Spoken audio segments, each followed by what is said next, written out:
സന്തോഷമുള്ളവർ ശക്തിയോടെ ഒരിക്കൽ കൂടെ കർത്താവിന് മഹത്വം കൊടുത്തേ. നമുക്കിന്ന് വൈദ്യുതി ഇല്ല, അതിൻ്റെതായ ബുദ്ധിമുട്ട് ഉണ്ട് എല്ലാവർക്കും, പ്രത്യേകിച്ച് എനിക്ക്. എങ്കിലും നമുക്ക് അല്പസമയം ദൈവവചനത്തിലൂടെ കടന്നു പോകാം. എബ്രായർക്ക് എഴുതിയ ലേഖനത്തിലേക്ക് നിങ്ങളുടെ ശ്രദ്ധ ഞാൻ ക്ഷണിക്കുന്നു.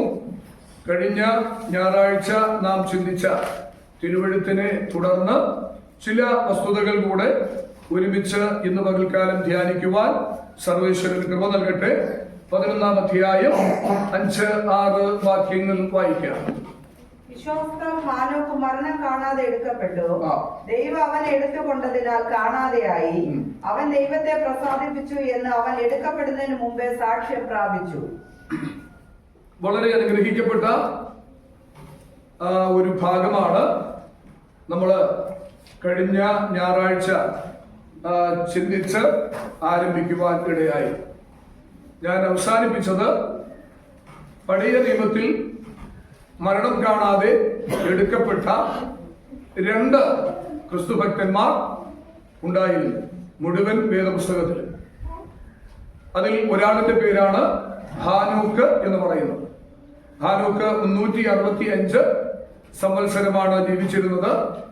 അദ്ദേഹം കുടുംബസ്ഥനാണ്, മക്കളുണ്ടായിരുന്നു, ജീവിത പ്രാരാബ്ധങ്ങൾ ഉണ്ടായിരുന്നു.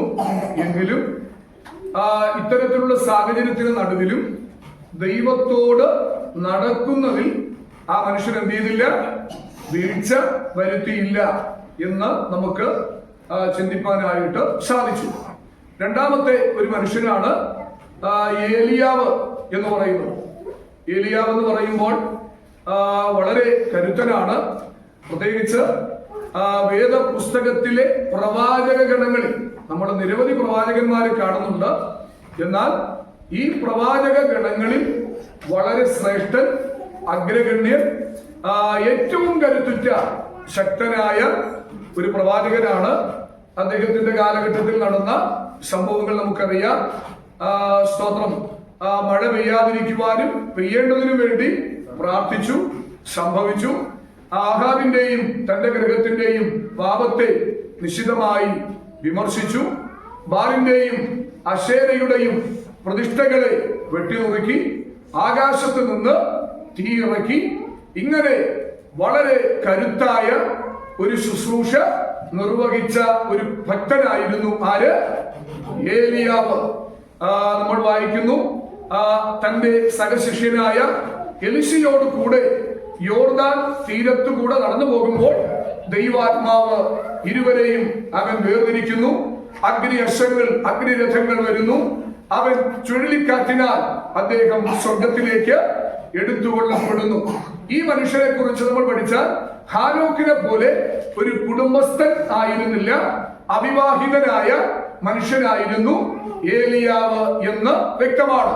അപ്പോൾ ദൈവത്തോടു കൂടെ നടന്ന ഹാനോക്ക് കുടുംബസ്ഥനാണ്. അദ്ദേഹവും മരണം കാണാതെ എടുക്കപ്പെട്ടു. അവൻ അവിവാഹിതനായിരുന്ന ഏലിയാവ്, അദ്ദേഹം കുടുംബസ്ഥനല്ല. ഭാര്യയോ മക്കളോ മറ്റു പ്രാരാബ്ധങ്ങളോ ഇല്ല. അദ്ദേഹം ഏകനായി ദൈവത്തിനു വേണ്ടി നിലകൊണ്ട ഒരു കരുത്തനായ പ്രവാചകൻ. അദ്ദേഹവും മരണം കാണാതെ എടുക്കപ്പെടുവാനായിട്ടിടയായി. അപ്പോ നമ്മൾ മനസ്സിലാക്കണം, ദൈവസഭ എന്ന് പറയുന്നത് 2 ഗ്രൂപ്പുകളുള്ള ഒന്നാണ് ദൈവസഭ എന്ന് പറയുന്നത്. അപ്പോൾ കർത്താവിന്റെ വരവിങ്കൽ എടുക്കപ്പെടുന്ന 2 കൂട്ടരുണ്ട്. ആരൊക്കെയെന്ന് ചോദിച്ചാൽ, ഒരർത്ഥത്തിൽ അത് ശുശ്രൂഷകന്മാരാണ്, മറ്റൊരർത്ഥത്തിൽ അത് വിശ്വാസികളാണ്. ഇനി ഒരർത്ഥത്തിൽ പറഞ്ഞു കഴിഞ്ഞാൽ കുടുംബസ്ഥരുണ്ട്, അല്ലെങ്കിൽ അവിവാഹിതർ അല്ലെങ്കിൽ കുടുംബസ്ഥരല്ലാത്തവരും കർത്താവിന്റെ വരവിങ്കൽ എടുത്തുകൊള്ളപ്പെടുന്നവരുണ്ട് എന്ന വസ്തുതയിലേക്കാണ് ഈ കാര്യം നമ്മെ വിരൽ ചൂണ്ടുന്നത് എന്ന് നമ്മൾ മനസ്സിലാക്കുക. നമ്മൾ ഉത്തമഗീതങ്ങളുടെ പുസ്തകം പഠിക്കുമ്പോൾ ദൈവസഭ 2 സൈന്യങ്ങളുടെ നടുവിലാണ് ഇരിക്കുന്നത് എന്ന് ഉന്നതപ്പാട്ടിൽ നമ്മൾ പഠിക്കുന്നുണ്ട്. വായിക്കൂ, 6-ാം അധ്യായം അതിന്റെ 12-ാമത്തെ വാക്യം വായിച്ചാട്ടെ. 13-ാമത്തെ വാക്യം വായിച്ചാട്ടെ. എന്റെ അഭിലാഷം ഹേതുവായി 13-ാമത്തെ വാക്യം 6:13. நாங்களுக்கே பார்ப்பு படிக்கே திரும்பி வா பார்க்கிறீர்கள். என்னத்தை பார்க்கிறீர்கள்?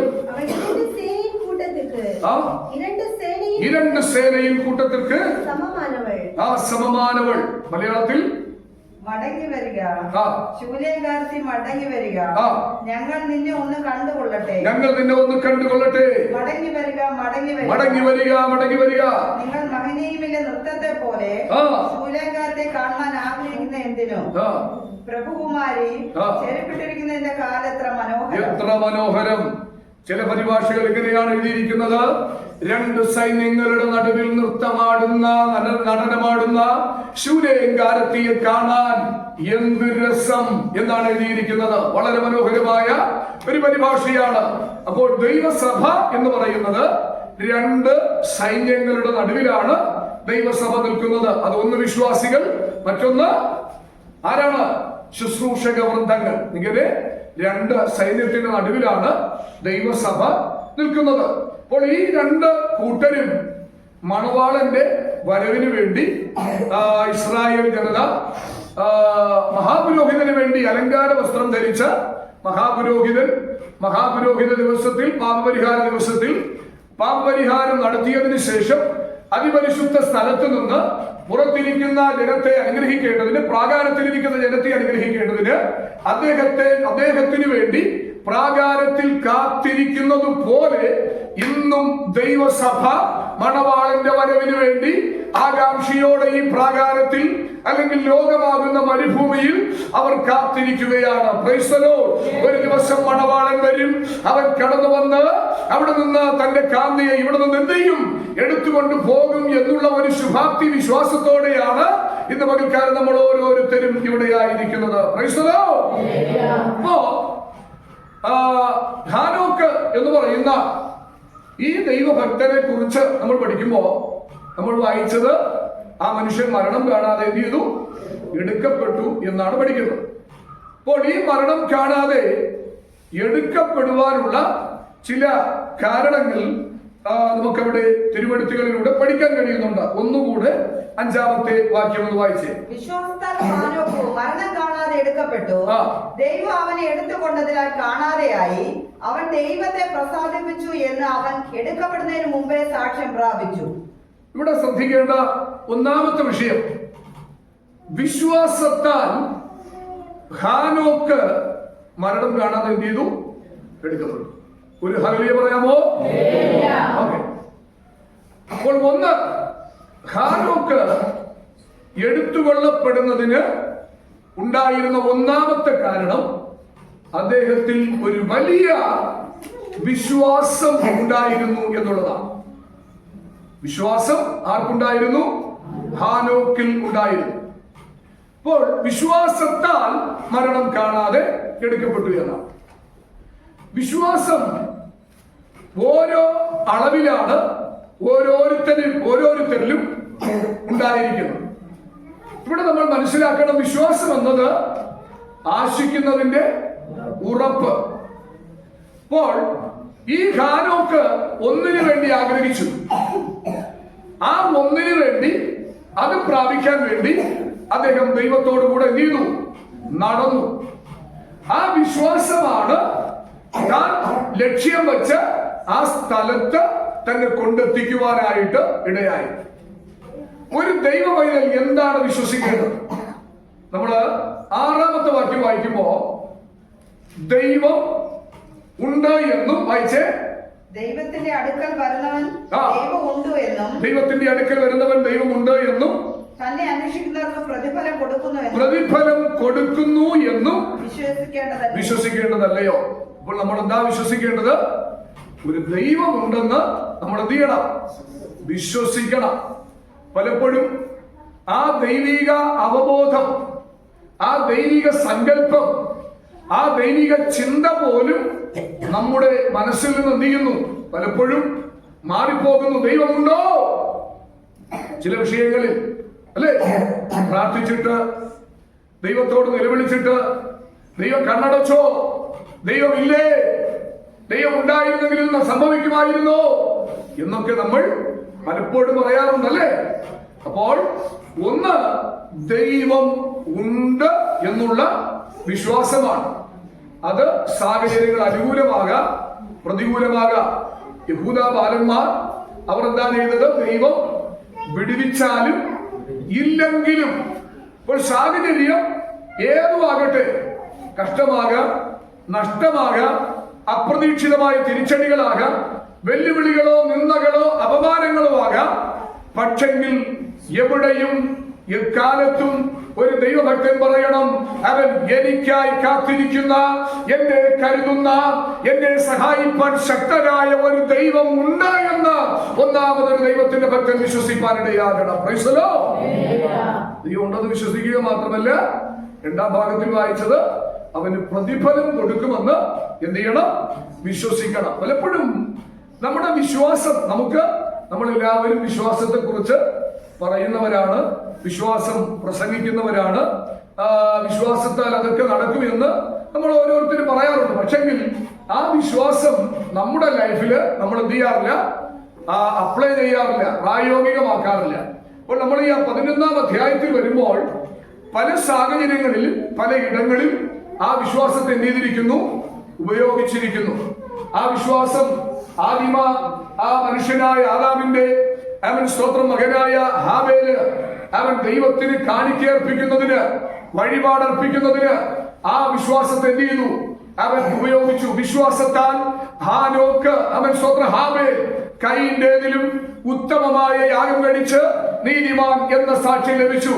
അപ്പോൾ അവന്റെ യാഗാർപ്പണത്തിൽ, അവന്റെ വഴിപാടിൽ ഒരു വിശ്വാസം ഉണ്ടായിരുന്നു.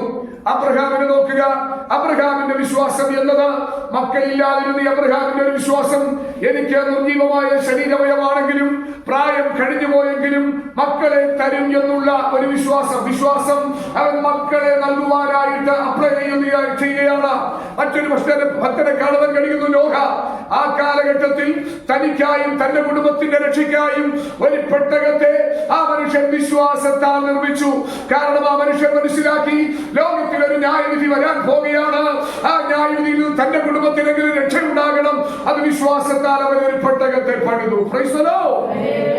താഴോട്ട് നമ്മൾ പഠിക്കുമ്പോൾ ഭക്തന്മാർ പലരും വിശ്വാസം പല സ്ഥലങ്ങളിൽ എന്ത് ചെയ്തു?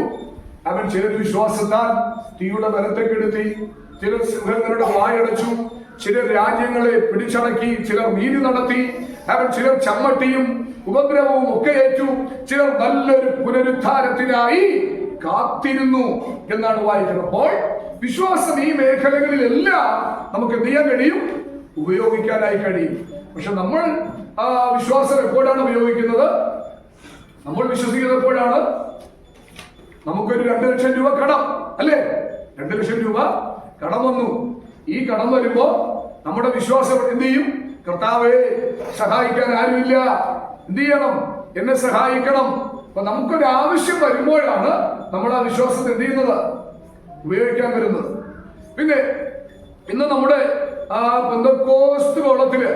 പെന്തക്കോസ്തിൽ ജനിച്ച് പെന്തക്കോസ്തിൽ വളർന്ന് വരുന്ന അനേക വ്യക്തികൾ, അനേക അപ്പനമ്മമാർ അവർക്ക് വേണ്ടി അവർ വിശ്വസിക്കും. അവർക്ക് വേണ്ടി അവരെന്ത് ചെയ്യും? വിശ്വസിക്കും. എന്നാൽ അവരുടെ മക്കൾക്ക് വേണ്ടി അവർ വിശ്വസിക്കാറില്ല. അപ്പൊ അവരുടെ മക്കളിൽ വിശ്വാസമില്ലാത്തത് കൊണ്ട് അവർ പല കുറുക്കു വഴികളും എന്ത് ചെയ്യും? തിരഞ്ഞെടുക്കും. നമ്മൾ പെന്തക്കോസ്തിൽ പോകുന്നു, പെന്തക്കോസ്ത് അനുഭവത്തിൽ ജീവിക്കുന്നു, നമ്മൾ കളയേണ്ടതൊക്കെ കളയുന്നു. പക്ഷേ അനേക പെന്തക്കോസ്ത് ഈ കാലഘട്ടത്തിൽ അനേക വ്യക്തികൾ അവരുടെ മക്കൾക്ക് നമ്മൾ ആദരിച്ചു വന്ന, നമ്മൾ പ്രമാണിച്ചു വന്ന ഉപദേശം നമ്മുടെ മക്കളെ പഠിപ്പിക്കാൻ നമ്മൾക്ക് കഴിയുന്നില്ല. നമ്മൾ വിശ്വസിക്കുന്നത് എന്റെ പിള്ള വളരുമ്പോ ആര് കെട്ടിക്കൊണ്ടുപോകും? പെന്തക്കോസ്തുകാരിയാണ്, സൗന്ദര്യമില്ല, വിദ്യാഭ്യാസമില്ല, കൊടുക്കാൻ പണമില്ല, അതുകൊണ്ട് ഒരു പവന്റെ ഉരുപ്പടിയെങ്കിലും ഇട്ടാൽ, അല്ലേ, അങ്ങനെ ആരെങ്കിലും വല്ലവനും വന്ന് കെട്ടിക്കൊണ്ടുപോകും എന്ന വിശ്വാസമാണ് നമുക്കുള്ളത്. പക്ഷെ നമ്മൾ എന്ത് ചെയ്തിട്ടില്ല? നമ്മൾ ഇട്ടിട്ടില്ല, നമ്മൾ ഉപയോഗിച്ചിട്ടില്ല. അപ്പൊ നമ്മുടെ വിശ്വാസം നമ്മുടെ മക്കളിൽ നമുക്ക് എന്ത് ചെയ്യാൻ കഴിയുന്നില്ല? അപ്ലൈ ചെയ്യാൻ കഴിയുന്നില്ല. നമ്മൾ മനസ്സിലാക്കണം, തിമോഥെയോസിന്റെ ലേഖനം പഠിക്കുമ്പോൾ ആ വിശ്വാസം ആർക്കുണ്ടായിരുന്നു? തിമോഥെയോസിനും അവന്റെ അമ്മയ്ക്കും ഉണ്ടായിരുന്നു. അവന്റെ അമ്മയ്ക്കുണ്ടായിരുന്ന വിശ്വാസം അവന്റെ അമ്മയിലേക്കും അവന്റെ അമ്മയിൽ നിന്ന് തിമോത്തിയോസിലേക്കും മകനിലേക്കും ആ വിശ്വാസം എന്ത് ചെയ്തു? വെളിപ്പെടുവാനിടയായി. അപ്പോൾ നമ്മൾ വിശ്വാസികളാണ് എന്ന് പറയുമ്പോൾ തന്നെ വിശ്വാസം ഉണ്ടോ എന്നുള്ളത് നാം നമ്മോട് ചോദിക്കേണ്ട ഒരു വസ്തുതയായി മാറിയിരിക്കുകയാണ്.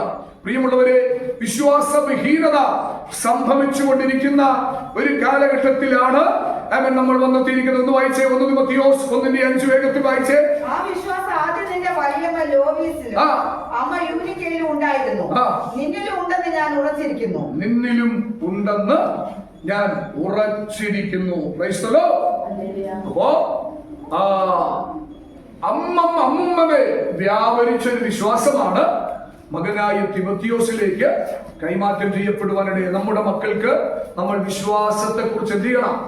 പഠിപ്പിക്കണം. നമ്മുടെ മക്കളെ നമ്മൾ പലപ്പോഴും പറയാറുണ്ട്, എന്റെ മകന് എന്റെ മകൾക്ക് എങ്ങനെ ഒരു നല്ല വിദ്യാഭ്യാസം കൊടുക്കും, എങ്ങനെ ഒരു നല്ല ഭാവി അവന് കൊടുക്കും, അവൾക്ക് കൊടുക്കും എന്നൊക്കെ നമ്മൾ എന്ത് ചെയ്യാറുണ്ട്? ചിന്തിക്കാറുണ്ട്. നമ്മൾ ഉദ്ദേശിക്കുന്ന കോഴ്സുകൾ പഠിപ്പിക്കാൻ കഴിയുമോ എന്നൊക്കെ നമ്മൾ ആശങ്കപ്പെടാറുണ്ട്. പക്ഷെ നിങ്ങൾ നോക്കുക, അബ്രഹാം തന്റെ മകനായ ഇസഹാക്കിന് അവൻ ഇങ്ങനെയാണ് പറഞ്ഞത്, മകനെ യഹോവ കരുതിക്കൊള്ളും, യഹോവ അവൻ കരുതിക്കൊള്ളും. ഈ മരുഭൂമി യാത്രയിൽ അവൻ തന്റെ മക്കൾ ഒരിക്കലും അവൻ തലകുനിക്കുവാൻ ലജ്ജിതരായി തീരുവാൻ ദൈവം അനുവദിക്കുന്നില്ല.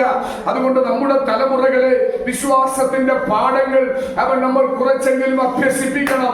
എങ്കിൽ മാത്രമേ നമ്മുടെ തലമുറ സ്തോത്രം കർത്താവിന് വേണ്ടി നിൽക്കുകയുള്ളൂ. Praise the Lord. ഈ മനോഹയോട് എനിക്ക് ദൈവത്തിന്റെ ദൂതമെന്ന് പറഞ്ഞു, ജനിക്കുവാനുള്ള കുഞ്ഞിനെ കുറിച്ചുള്ള കുറച്ച് നിർദ്ദേശമൊക്കെ എന്ത് ചെയ്തു? കൊടുത്തിട്ട് അതെല്ലാം എന്ത് ചെയ്യാൻ പറഞ്ഞു? സൂക്ഷിക്കാൻ പറഞ്ഞു. അപ്പൊ മനോഹ ചെന്ന് തന്റെ ഭാര്യയോട് പറഞ്ഞു, ഇന്ന കാര്യങ്ങളൊക്കെയാണ് പറഞ്ഞിരിക്കുന്നത്, ഇതെല്ലാം നീ എന്ത് ചെയ്യണം? സൂക്ഷിക്കണം. അപ്പൊ ഇതെല്ലാം സൂക്ഷിച്ചെങ്കിൽ മാത്രമേ അവൻ കർത്താവിന് വേണ്ടി പ്രയോജനപ്പെടുത്തുള്ളൂ. തമ്പുരാൻ പറഞ്ഞത്, അവൻ നീ വീഞ്ഞും മദ്യവും കുടിക്കരുത്, സ്തോത്രം ചെയ്ത് അതുപോലെ അശുദ്ധമായത് തുടരുത്, തലമുടി ക്ഷൗരം ചെയ്യരുത്, നാസീറായിരിക്കണം എന്നിത്യാദി കാര്യങ്ങളൊക്കെ മനോഹയോട് ദൂതൻ എന്ത് ചെയ്ത് വെളിപ്പെട്ട് പറയുകയാണ്. അപ്പൊ മനോഹയോട് പറയുന്നു, അത് അമ്മയോട് ആജ്ഞാപിക്കുന്നു. അപ്പോൾ ഒരു കാര്യം കൂടെ ഞാനിവിടെ പറഞ്ഞു പോകാം. വീട്ടിൽ മക്കളെ പരിപാലിക്കുന്ന പരിപാലനത്തിൽ വലിയൊരു പങ്ക് ആർക്കാണ്? അമ്മമാർക്കാണ്. അമ്മമാർ മക്കളെ ചിട്ടയോടെ, നല്ല ഡിസിപ്ലിനോടെ, ദൈവകൃപയോടെ മാക്സിമം പിതാവിന് പങ്കുണ്ട്, ഇല്ല എന്നല്ല. ഞാന് പിതാവിന്റെ ദൗത്യത്തെ കുറിച്ച് കഴിഞ്ഞ ദിവസത്തിൽ എന്ത് ചെയ്തു? ഓർപ്പിച്ചു. അപ്പോൾ അമ്മയ്ക്ക് ഭവനത്തിനകത്ത് വലിയൊരു റോളുണ്ട്. നമ്മുടെ മക്കളെ നിർത്തേണ്ട സ്ഥലത്ത് നിർത്തുക, ഉപദേശിക്കേണ്ടത് ഉപദേശിക്കുക, പഠിപ്പിക്കേണ്ട കാര്യങ്ങൾ അവരെ അഭ്യസിപ്പിക്കുക. ആലയത്തിൽ പോകുമ്പോൾ എങ്ങനെ ഇരിക്കണം, എന്തൊക്കെ ചെയ്യണം, പ്രാർത്ഥിക്കേണ്ടത് എങ്ങനെ, ആരാധിക്കേണ്ടത് എങ്ങനെ, ഇതെല്ലാം നമ്മുടെ വീടുകളിൽ എന്ത് ചെയ്യണം? നമ്മൾ അഭ്യസിപ്പിക്കുവാനായിട്ടിടയാകണം. അല്ലെങ്കിൽ ഇവിടെ വന്നിട്ട് അടുത്തിരിക്കുന്നവനെ ചൊറിഞ്ഞ് മറ്റവനെ മാന്തി. നമുക്കറിയാലോ, പണ്ട് കാലങ്ങളില് ഈ എന്റെയൊക്കെ കൊച്ചുകളായിട്ട് ഞങ്ങളൊക്കെ ചർച്ചിൽ പോകുന്ന സമയത്ത് എന്ത് ചെയ്യുന്നറിയാമോ? അടുത്തടുത്ത് ഇരിക്കുന്നവരുടെ ഷർട്ടുകൾ തമ്മിൽ കൂട്ടിക്കെട്ടാറുണ്ട്. പിന്നെ ഈ പായയുടെ ഒയറൊക്കെ എന്ത് ചെയ്ത് വലിച്ച് എടുത്തിട്ട് ഇവരുടെ ഷർട്ടിന്റെ തുമ്പില് കെട്ടിയിടാറുണ്ട്. അപ്പൊ ഇങ്ങനെയുള്ള പ്രവണത ഇല്ലേ? അങ്ങനെയൊക്കെ ഉണ്ടായിരുന്നില്ലേ? ഒരു കാലം ഉണ്ടായിരുന്നു. അപ്പൊ ചിലര് ഇതൊന്നും അറിയാത്തത് പോലെയാണ് ഇരിക്കുന്നത്. ഇങ്ങനെയൊക്കെ ഉണ്ടായിരുന്ന ഒരു കാലഘട്ടം ഉണ്ടായിരുന്നു. പക്ഷെ ഇന്നത്തെ പിള്ളേർ അങ്ങനെയൊന്നും ചെയ്യുന്നില്ല. അവരെല്ലാം മോഡേൺ ആണ്. അപ്പൊ അവർക്ക് അതൊന്നും അറിയത്തില്ല. അപ്പൊ അവർ ഇന്ന് ഒരു ന്യൂ ജെൻ കാറ്റഗറിയിലേക്കാണ് അവർ മാറിയിരിക്കുന്നത്. ഹലോ, ഭയങ്കര ബിസിയായിരിക്കുന്നു. ശ്രദ്ധിക്കും, നിങ്ങളെ കുറിച്ചാണ് പറയുന്നത്. അപ്പൊ നമ്മുടെ കുഞ്ഞുങ്ങളെ അവർ ആലയത്തിൽ വരുമ്പോൾ എങ്ങനെ ഇരിക്കണം നോക്കട്ടെ. നമ്മളെ പിള്ളേര് ഇവിടെ നിന്ന് പാടുമ്പോ തന്നെ അങ്ങോട്ട് തിരിഞ്ഞ് ഇങ്ങോട്ട് തിരിഞ്ഞ് കൈയടിക്കത്തില്ല, നേരെ വാതുറക്കത്തില്ല, അല്ലേ? പ്രാർത്ഥിക്കുമ്പോ ഇങ്ങനെ വായും പൊളിച്ച് കണ്ണും പൊളിച്ച് കണ്ണടയ്ക്കത്തില്ല. അപ്പൊ അങ്ങനെ ഒരു പരുവത്തിലാണ് നമ്മുടെ പിള്ളേർ വന്നിരിക്കുന്നത്. അത് നമ്മുടെ വീടുകളിൽ നമ്മൾ എന്ത് ചെയ്യണം? ഒന്ന്, നമ്മുടെ ഭവനങ്ങളിൽ ഭവന പ്രാർത്ഥന ഉണ്ടാകും. ഭവന പ്രാർത്ഥനയുള്ള വീടുകൾ അങ്ങനെയുള്ളവരൊന്ന് കരവർത്തിയ നോക്കട്ടെ, കാണട്ടെ. വീടുകളിൽ ക്രമമായി ഭവന പ്രാർത്ഥന. ചിലപ്പോ വല്ലപ്പോഴൊക്കെ നടക്കത്തില്ല, ചിലപ്പോ പള്ളിയിലൊക്കെ വന്നിട്ട് പോകുമ്പോ നന്നായിട്ട് കരവർത്തിയ കാണട്ടെ. കള്ളം പറയരുത്. സാത്താൻ പുറത്ത് നോക്കുന്നുണ്ട്. സ്തോത്രം. അപ്പോ നമ്മുടെ വീടുകളിൽ കൃത്യമായും എന്ത് ചെയ്യണം? ഭവന പ്രാർത്ഥന നിർബന്ധമാക്കണം. ഈ ഭവന പ്രാർത്ഥനയില് നമ്മൾ ഭവന പ്രാർത്ഥന പിന്നെ എപ്പോഴാ വരുന്നത്? സീരിയലിന്റെ സമയം, സീരിയൽ കഴിഞ്ഞ ഓർഡർ അല്ലേ? അപ്പൊ അടുത്ത് ചാപ്പാട് തിന്നണം. ചാപ്പാട് തിന്നുമ്പോ അതിനുള്ള താല്പര്യത്തോടെ ഇരിക്കും. സീരിയൽ തീരും. സീരിയൽ തീർന്ന ഓർഡർ എന്ത് ചെയ്യണം? ഒരു പാട്ട്.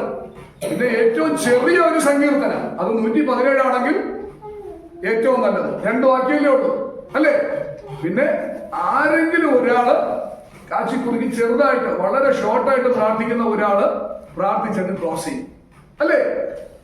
അതല്ല, ഏറ്റവും കുറഞ്ഞത് 1 മണിക്കൂറെങ്കിലും നമ്മുടെ ഭവന പ്രാർത്ഥനയിൽ എടുക്കണം. എന്റെ വീട്ടില് നമ്മുടെ പിള്ളേർ പാട്ടെടുക്കാൻ ഇരുന്ന് കഴിഞ്ഞാൽ അവർ ഏറ്റവും ചെറിയ പാട്ടെടുക്കും. 3 പാട്ട് പാടും. അപ്പോ ഒരു ഏറ്റവും ചെറിയ പാട്ടാണ് എന്റെ മോളുടെ ഇരിപ്പുണ്ട്. അപ്പോ പെട്ടെന്ന് നിർത്തണം. പക്ഷെ ഞാൻ പാട്ടെടുത്ത് കഴിഞ്ഞാൽ അവര് ചെറിയ പാട്ടെടുത്താലും ആ പാട്ടിനെ ഞാൻ എന്ത് ചെയ്യും? റിപ്പീറ്റ് ചെയ്ത് വലുതാക്കും. അപ്പോ അങ്ങനെ അങ്ങ് കൊണ്ടുപോകും. അപ്പൊ അങ്ങനെ ഒരു സാഹചര്യം എന്ന് പറഞ്ഞാൽ അല്പസമയം നമ്മൾ എന്ത് ചെയ്യണം? ഇരിക്കണം. വേദഭാഗം പിള്ളേരെ വിട്ട് വായിപ്പിക്കണം. അവർക്ക് കൊടുക്കാൻ പറ്റുന്ന എന്തെങ്കിലും നിർദ്ദേശമുണ്ടെങ്കിൽ അപ്പനമ്മമാർ എന്ത് ചെയ്യണം? ആ സമയത്ത് നൽകണം. അവൻ മുട്ടിന്മേൽ നിർത്തി പഠിപ്പിക്കണം. മുട്ടിന്മേൽ നിന്നില്ലെങ്കിൽ നല്ല ഒരു വടി കൂടെ എടുത്ത് വെച്ചോളണം. അവൻ മുട്ടിന് താഴെ ഓരോ എന്ത് ചെയ്യണം? വച്ചു പിടിപ്പിച്ചോളണം. ഒരു കുഴപ്പമില്ല. അവൻ സ്തോത്രം ചെയ്യുന്ന ബാലൻ നടക്കേണ്ട വഴിയില് അവനെ അഭ്യസിപ്പിക്കണം. അവൻ നമ്മള് എന്താ പറയാനുള്ളത്? ഒരു ചൊല്ല് പറയാറുണ്ടല്ലോ, കവുങ്ങായ പാക്കായ മടിയിലിരിക്കും അല്ലേ? കവുങ്ങായ അത് മടിയിലിരിക്കത്തില്ല. അപ്പോ ചൊട്ടയിലെ ശീലം ചൊടല വരെ എന്നാണ്. അപ്പൊ എന്ന് പറയുന്നത് പോലെ നമ്മൾ ആദ്യം എന്ത് ചെയ്യണം? കൊടുക്കേണ്ടതൊക്കെ ഈ പിള്ളേർക്ക് കൊടുക്കണം. ഇതുപോലെ ഇവിടെ വന്നിരുന്ന് കൈയും കുത്തി കാലം നീട്ടി 99 വയസ്സ് കിളവന്മാരിരിക്കും പോലെ ഇരിക്കാനൊന്നും നമ്മൾ എന്ത് ചെയ്യരുത്? പഠിപ്പിക്കരുത്. ആലയത്തിൽ വരുമ്പോ എങ്ങനെ ഇരിക്കണം? ഇച്ചിരി ഡിസ്റ്റൻസ് ഒക്കെ കീപ്പ് ചെയ്ത് ഈ പിന്നെ ഷാളൊക്കെ നേരെ പിടിച്ചിട്ട് അത് തുന്നി ഇരിക്കാതെ അല്ലേ? ശ്രദ്ധിക്കുക. അപ്പൊ ചെയ്യേണ്ട കാര്യങ്ങൾ നമ്മൾ എന്ത് ചെയ്യണം? പിള്ളേരെ വീടുകളിൽ പഠിപ്പിക്കണം. അവൻ പ്രാർത്ഥിപ്പിക്കണം. ഓരോരുത്തരെ വിട്ടും പ്രാർത്ഥിപ്പിക്കണം. ഓരോ വിഷയങ്ങൾക്ക് വേണ്ടി പ്രാർത്ഥിപ്പിക്കണം. എല്ലാവരും പ്രാർത്ഥിക്കണം. കുടുംബ പ്രാർത്ഥനയിൽ ഇരിക്കുന്ന അപ്പനും അമ്മയും എല്ലാവരും എന്ത് ചെയ്യണം? പ്രാർത്ഥിക്കണം. അവൻ ആരാധിക്കണം ദൈവസന്നിധിയിൽ. എങ്കിൽ മാത്രമേ നമ്മുടെ തലമുറ എന്ത് വിടുവിക്കപ്പെടത്തുള്ളൂ. ക്രൈസ്തവോ, അപ്പോൾ ആ വിശ്വാസം അവന്റെ വലിയമ്മയിൽ ഉണ്ടായിരുന്നു. അത് അവനിലേക്ക് കൈമാറ്റം ചെയ്യപ്പെട്ടു.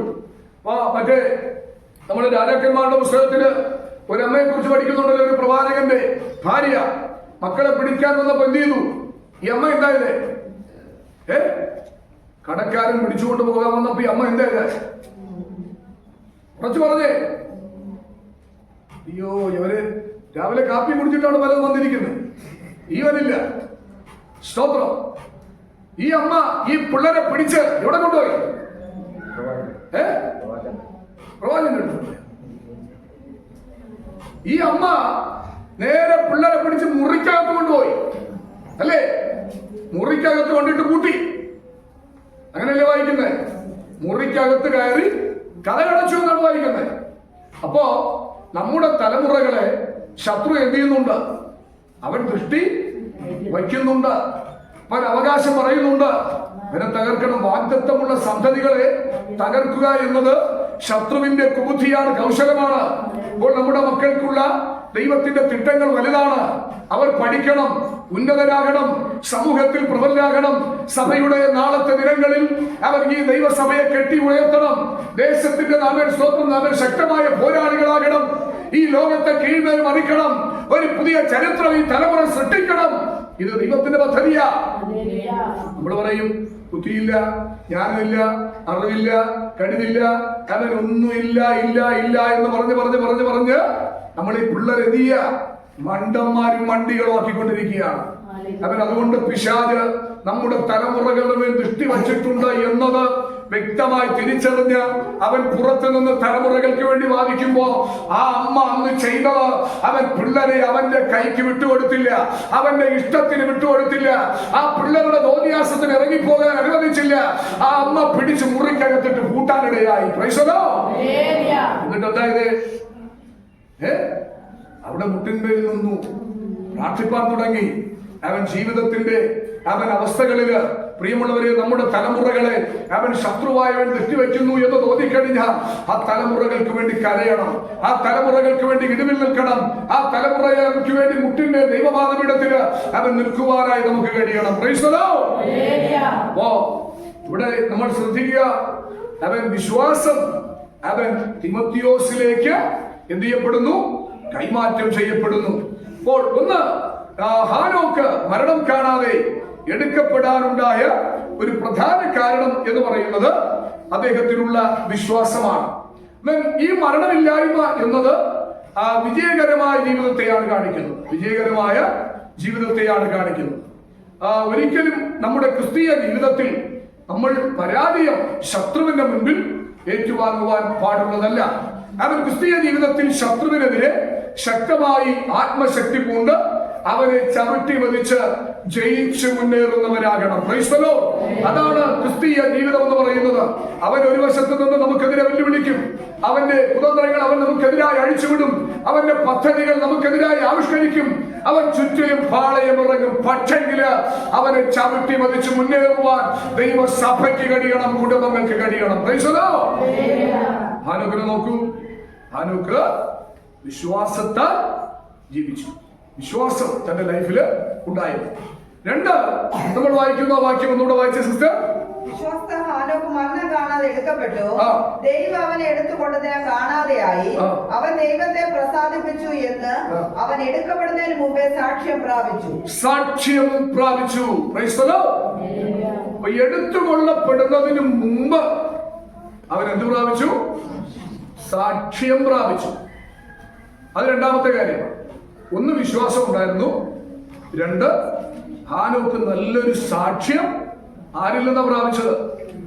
ദൈവത്തിൽ നിന്ന് പ്രാപിച്ചു. ഒരു നിമിഷം നമ്മളെ കുറിച്ച് ഒന്ന് ചിന്തിച്ചു നോക്കിയേ. നമ്മളൊന്ന് ചിന്തിച്ചു നോക്കിയേ. നമ്മളെ കുറിച്ച് എന്ത് പറയും? സമൂഹം എന്ന് പറയും, ദൈവം എന്ന് പറയും. ഒന്ന് ചിന്തിച്ചു നോക്കിയേ. എന്നാൽ ഹാനോക്ക് ആ സാക്ഷ്യം മരണത്തിന് മുന്നവേ, എടുത്തുകൊള്ളപ്പെടുന്നതിന് മുന്നവേ ആ സാക്ഷ്യം എന്ത് ചെയ്തു? പ്രാപിച്ചു എന്നാണ് നമ്മൾ പഠിക്കുന്നത്. നമ്മളൊക്കെ സാധാരണയായി പ്രത്യേകിച്ച് പാസ്റ്റർമാരും അച്ഛന്മാരും ഒക്കെ എന്ന് പറയുന്നവര് ഏറ്റവും കൂടുതൽ ഇവർ കള്ളം പറയാറുണ്ട്. എവിടെയാണ് ഏറ്റവും കൂടുതൽ കള്ളം പറയുന്നതെന്ന് അറിയാമോ?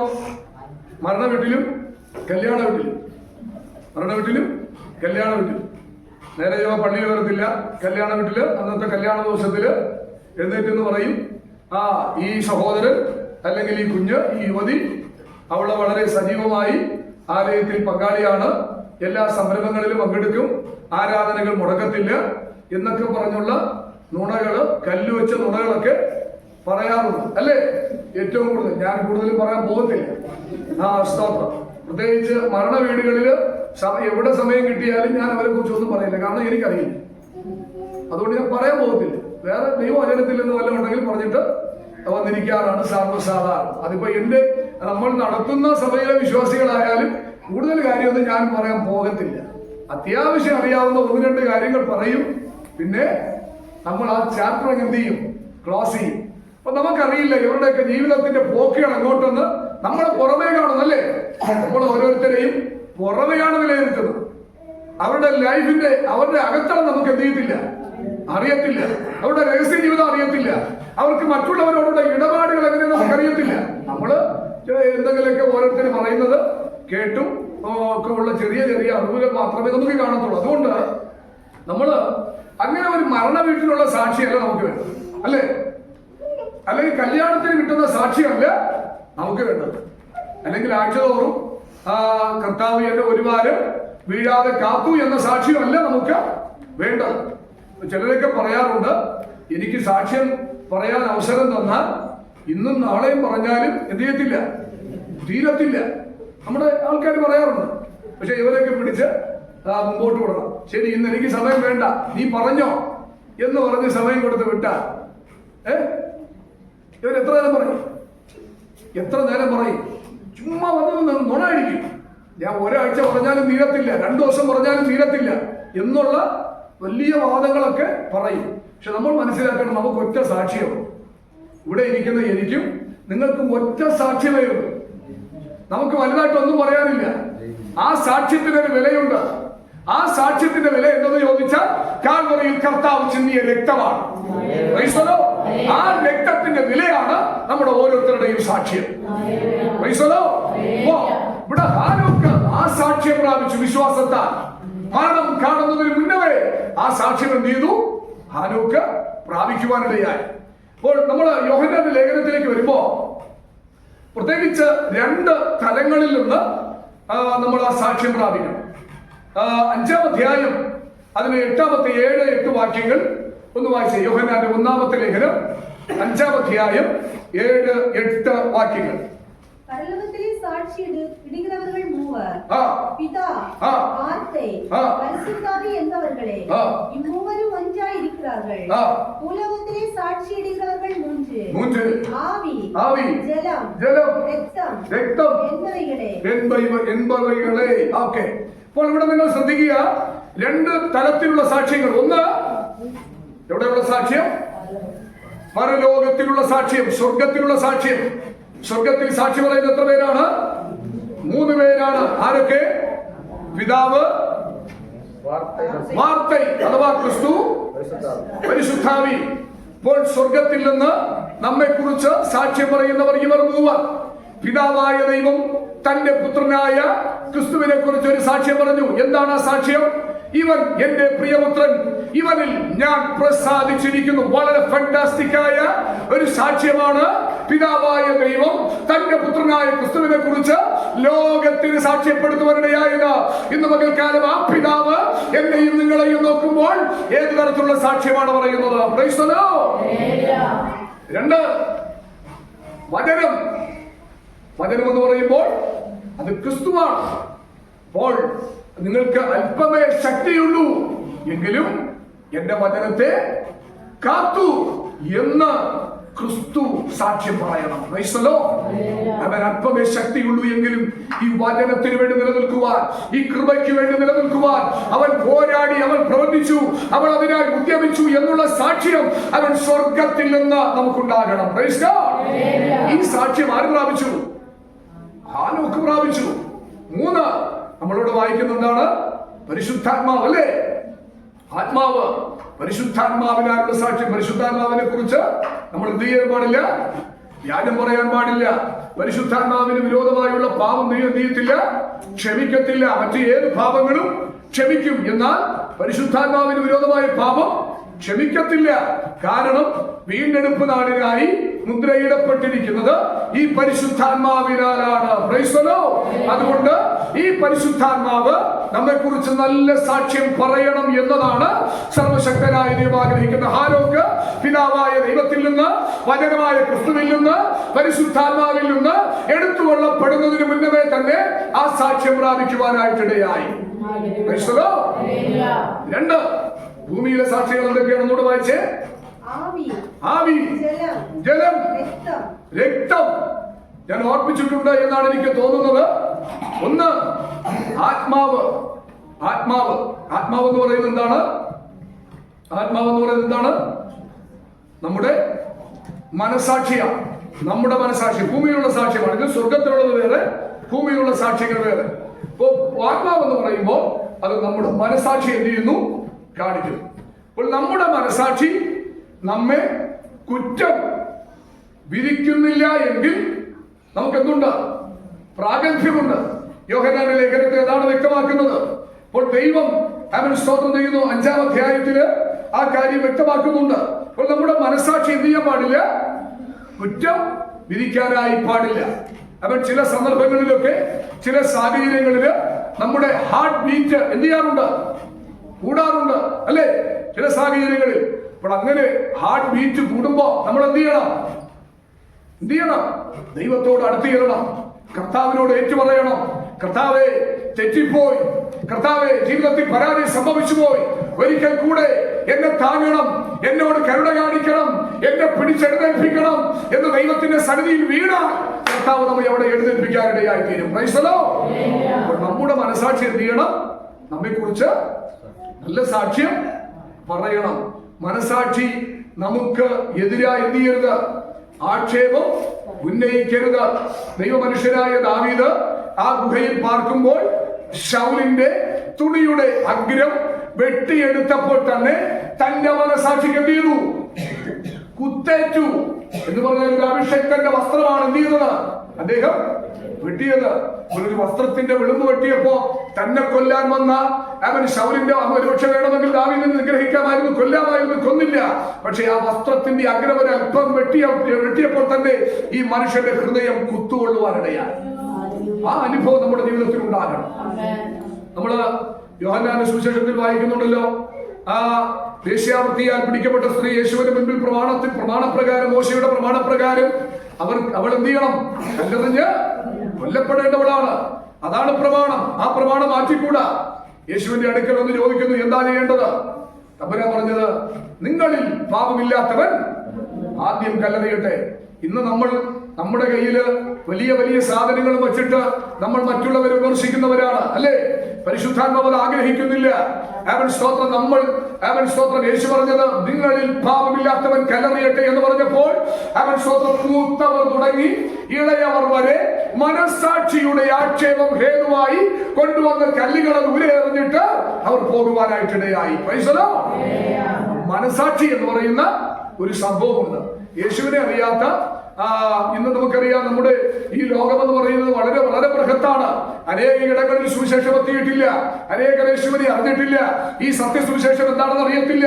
ഇന്ന് അവൻ സ്തോത്രം ഇന്ന് ഈ പുതിയ പുതിയ മാധ്യമങ്ങൾ അല്ലെങ്കിൽ സോഷ്യൽ മീഡിയ ഇതുപോലുള്ള നെറ്റ്വർക്ക് സംവിധാനങ്ങളിലൂടെയൊക്കെ കുറെയൊക്കെ സുവിശേഷം എത്തിച്ചേർക്കുവാൻ കഴിഞ്ഞിട്ടുണ്ട്. എങ്കിലും എല്ലായിടവും എത്തിയിട്ടില്ല. ഇതിനെക്കുറിച്ച് കേൾക്കാത്ത അനേകരുണ്ട്. ഒരുപക്ഷെ കർത്താവിന്റെ വരവെങ്കിലും ഈ സുവിശേഷം കേൾക്കാത്ത അനേക വ്യക്തികൾ കാണും. അവരെയൊക്കെ എങ്ങനെയാ വിധിക്കുന്നത്? അവരെല്ലാം റോമാലേഖനത്തിൽ നമ്മൾ വായിക്കുന്നത് മനസ്സാക്ഷിയുടെ പ്രമാണം അനുസരിച്ചാണ് തമ്പുരാൻ അവരെ ന്യായം വിധിക്കാനായി പോകുന്നത്. അതുകൊണ്ട് ഇന്ന് പകൽക്കാലം ഈ ഭൂമിയിലെ സാക്ഷ്യം എന്ന് പറയുന്നത് ഒന്ന്, അത് നമ്മുടെ മനസ്സാക്ഷി തന്നെയാണ്. കരമുയർത്തി കർത്താവിന് മഹത്വപ്പെടുത്താട്ടെ. രണ്ട്, അവിടെ വായിക്കുന്നു, എന്താണ്? ജലം എന്ന് പറയുന്നത് നമ്മുടെ ഫ്ലഷിനെ കാണിക്കുകയാണ്, നമ്മുടെ ജഡത്തെ കാണിക്കുകയാണ്. നമ്മുടെ ജഡത്തെ അവൻ സ്തോത്രം അസ്ഥിയിൽ നിന്ന് അസ്ഥിയും മാംസത്തിൽ നിന്ന് മാംസവും. അത് ഇങ്ങനെ പറയാം, ഭാര്യ ഭർത്തൃ ബന്ധമാണ്. ഭാര്യയും ഭർത്താവും തമ്മിലുള്ള ഒരു ലൈഫിനെയാണ് ആ ജലം അല്ലെങ്കിൽ ഫ്ലഷ് എന്ന ആശയം കൊണ്ട് നമ്മൾ മനസ്സിലാക്കേണ്ടത്. അപ്പോൾ ഒന്ന്, നമ്മുടെ മനസാക്ഷി നമുക്ക് വേണ്ടി എന്ത് ചെയ്യണം? സാക്ഷ്യം പറയണം, ഈ ഭൂമിയിലെ സാക്ഷ്യം. രണ്ട്, നമ്മുടെ വീട്ടിലെ രണ്ടാമത് പറയേണ്ടത് നമ്മുടെ ഭാര്യ നമ്മെ കുറിച്ച് നല്ല സാക്ഷ്യം പറയണം. ഞാനിപ്പോ എക്സാമ്പിൾ നമ്മുടെ ജസ്റ്റിൻ സാറിനെ എടുക്കുകയാണ്. ദേഷ്യം വേറൊന്നും ചിന്തിക്കരുത്. അപ്പോ ജസ്റ്റിൻ സാറിനെ കുറിച്ച് അവൻ വിവര സഹോദരി പറയണം, എന്റെ ഭർത്താവ് എന്നെ നന്നാ നോക്കി. ഞാൻ ഉദാഹരണം പറയുന്നതാ. ശ്രദ്ധിച്ചേ, എന്നെ നന്നാ നോക്കി, എന്നോട് നന്നായിട്ട് ഇടപെട്ടു, അല്ലെ? ഇങ്ങനെയുള്ള നല്ല സാക്ഷ്യങ്ങൾ എന്റെ ജീവിതത്തിൽ ഒരിക്കലും ഉപദ്രവിച്ചിട്ടില്ല, എനിക്കെതിരെ ദ്രോഹം ചെയ്തിട്ടില്ല, സത്യസന്ധമായിരുന്നു എന്നൊക്കെ അവൻ ഈ സഹോദരനെ കുറിച്ച് എന്ത് ചെയ്യണം? സാക്ഷ്യം പറയണം. അതുപോലെ തിരിച്ച് രഞ്ജിത സഹോദരി പറയണം, ഈ സഹോദരൻ എന്ത് ചെയ്തു? എന്നെ നന്നാ നോക്കിയെന്ന്, എനിക്ക് വേണ്ടി നന്നായിട്ട് എന്നോട് എന്നെ വഴക്ക് പറഞ്ഞിട്ടില്ലെന്ന് എന്നൊക്കെ പറയാൻ തിരിച്ചും കഴിയണം. അതാണ് ആ ഫ്ലഷിന്റെ സാക്ഷ്യം, ജഡത്തിന്റെ സാക്ഷ്യം. മനസ്സിലായോ? അപ്പോൾ മനസാക്ഷിയുടെ സാക്ഷ്യം. രണ്ട്, ജലത്തിന്റെ സാക്ഷ്യം. മൂന്നാമത്തെ സാക്ഷ്യം എന്താണ്? രക്തം, അല്ലെ? രക്തം എന്ന് പറയുമ്പോ ഈ ഭൂമിയിലെ ബന്ധങ്ങൾ ഏതൊക്കെയാണ്? ഒന്ന്, സഹോദരങ്ങൾ, അല്ലെ? സഹോദരങ്ങൾ രക്തബന്ധങ്ങളാണ്. മാതാപിതാക്കൾ രക്തബന്ധത്തിൽ ഉൾപ്പെടുന്നതാണ്, അല്ലെ? നമ്മുടെ മാതാപിതാക്കൾ നമ്മളെ കുറിച്ച് എന്ത് സാക്ഷിയാ പറയുന്നത്? സ്നേഹത്തിന്റെ ഭാഷയിൽ നമ്മുടെ ജീവിതത്തിൽ തെറ്റുകൾ വന്നാലും മാതാപിതാക്കൾ അതൊന്നും എന്ത് ചെയ്യാറില്ല, ഗവനിക്കാറില്ല, ശ്രദ്ധിക്കാറില്ല. എന്നാലും അവൻ സ്തോത്രം നമ്മുടെ മനസാക്ഷിക്ക് അനുസരിച്ച് നമ്മൾ ചിന്തിക്കണം. എന്റെ അമ്മയോട്, എന്റെ അപ്പനോട് എനിക്ക് അവൻ ശുശ്രൂഷിക്കാൻ കഴിയുന്നോ, അവർക്ക് വേണ്ടത് ചെയ്തു കൊടുക്കാൻ സാധിക്കുന്നുണ്ടോ എന്നൊക്കെ നമ്മൾ എന്ത് ചെയ്യണം? അവൻ ചിന്തിക്കണം. അവൻ സ്തോത്രം ആ മാതാപിതാക്കളിൽ നിന്നുള്ള നല്ല സാക്ഷ്യം നമ്മൾ എന്ത് ചെയ്യണം? പ്രാപിക്കണം. ആ സാക്ഷ്യം ആര് പ്രാപിച്ചു?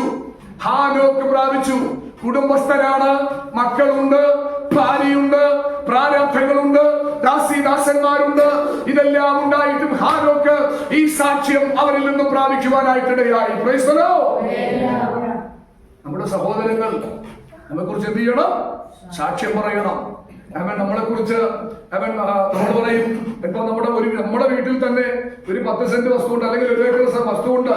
1 ഏക്കർ വസ്തു നമുക്കുണ്ടെങ്കിൽ ചിലപ്പോ അപ്പനും അമ്മയും വിഭജിക്കുമ്പോ ഒരാൾക്ക് ചിലപ്പോ അധികം കൊടുക്കും, അല്ലെ? ഒരു 10 സെന്റോ 15 സെന്റോ കൂടുതൽ കൊടുക്കും. അപ്പോ മറ്റേ ആളിന് ഒരു മാനസികമായിട്ട് ഒരു വെറുപ്പും ഒരു വെറുപ്പും ഒക്കെ ഉണ്ടാകും. ആരോട്? ആ സഹോദരനോട്. സ്വാഭാവികമാണ്. അപ്പോ നമ്മളുടെ ലൈഫിൽ, നമ്മുടെ ജീവിതത്തിൽ സഹോദരനെ നിസ്സാര എന്ന് പോലും വിളിക്കരുതെന്നാണ്. അത് ന്യായവിധിക്ക് ഹേതുകമായ പാപം എന്നാണ് തിരുവെഴുത്തിൽ യേശു പറഞ്ഞിരിക്കുന്നത്. അതുകൊണ്ട് നമ്മുടെ സഹോദരങ്ങൾ നമ്മളെ കുറിച്ച് എന്ത് ചെയ്യണം? നല്ല സാക്ഷ്യം പറയണം. Praise the Lord. അപ്പോൾ സ്വർഗത്തിലെ സാക്ഷ്യങ്ങൾ 3, ഭൂമിയിലെ സാക്ഷ്യങ്ങൾ 3. അപ്പോൾ ഈ 3 സാക്ഷിയും ഹാനോക്ക് എന്ത് ചെയ്തു? പ്രാപിച്ചു. അതുകൊണ്ടാണ് മരണം കാണാതെ എടുക്കപ്പെടുവാനിടയായത്.